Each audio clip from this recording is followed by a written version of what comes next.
Damien Grant's column has created quite the debate. His column last week used a couple of academic studies to argue that there is no direct correlation between women being on a board and the performance of that board. The conclusion was that there is no direct correlation, then we don't really need to create diverse boards. The current level of representation is high enough, Mr. Grant says, because it reflects the current demand from women to sit on boards. I'm not an academic, so I'm not going to delve too far into the academic side of that argument. The two aggregated studies make me curious to their methodology, as both consider a number of academic studies across more than 30 countries to conclude whether women on the board contribute to a rise in productivity. I wonder how you compare like across countries with different cultures, productivity and growth. How does looking at publicly listed companies only reflect a country like ours where the majority of businesses are SMEs? How do you ensure that all these different studies with their differing definitions of diversity are comparable? It seems to me that the smaller studies on businesses in similar countries are probably a better example of the impact of diverse boards on New Zealand business. I do know, though, that the current number of women on New Zealand boards should not be read as an indicator of the level of ambition.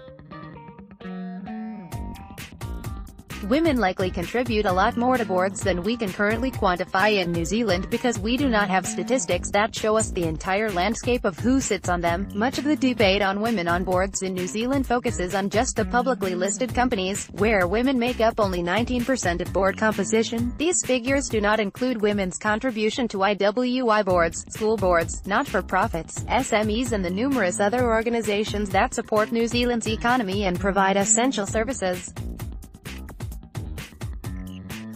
What this tells us is that women are interested in governance, they just do not always make it onto the boards of publicly listed companies. Diversity on boards is important because it helps to improve culture. This is essential in an environment where the Fourth Industrial Revolution and the disruption it brings to our current ways of working is creating an environment for organizations that are marked by volatility, uncertainty and change. Companies are no longer competing against other organizations within their towns or cities. They are competing on a global playing field where technology enables commerce to operate across boards. To navigate these challenges, many organizations have looked to how they might be able to encourage innovation to allow their teams to be agile, nimble, and adaptive. This drive can be seen in the tech sector, where its leadership in driving productivity and performance through culture is challenging traditional models of work. Diverse boards set the tone from the top and help to create open, innovative and participatory cultures where people feel free to speak up and talent can be identified and nurtured without unconscious bias. Research from the Center for Talent Innovation shows that companies that prioritize diversity in leadership are 45% more likely than publicly traded companies lacking it to have grown market share in the last 12 months and 70% more likely to have captured a new market. This is because modeling inclusive cultures right throughout the board and management creates a flow-on effect throughout the organization. It enables cultures where everyone is able to speak up and be heard, allowing for new ideas that would not have otherwise reached management. In many industries, getting technical knowledge from the person doing the job or a different perspective can be the difference between sticking to a system enforced from above or generating new efficiencies. Diverse boards make us more likely to identify and nurture the talent we might not have otherwise seen. Numerous double-blind studies have shown that when gender is shown on a job application, the female candidate is less likely to be chosen than when the name is not available.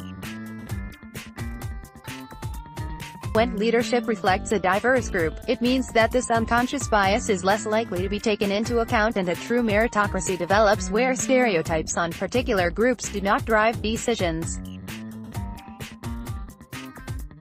Encouraging diversity does not mean tokenism or promoting diversity over skills. It also does not mean disregarding the contributions and expertise of our male directors, many of whom have acted as important allies in cultural change. We know diversity is good for our workplace cultures.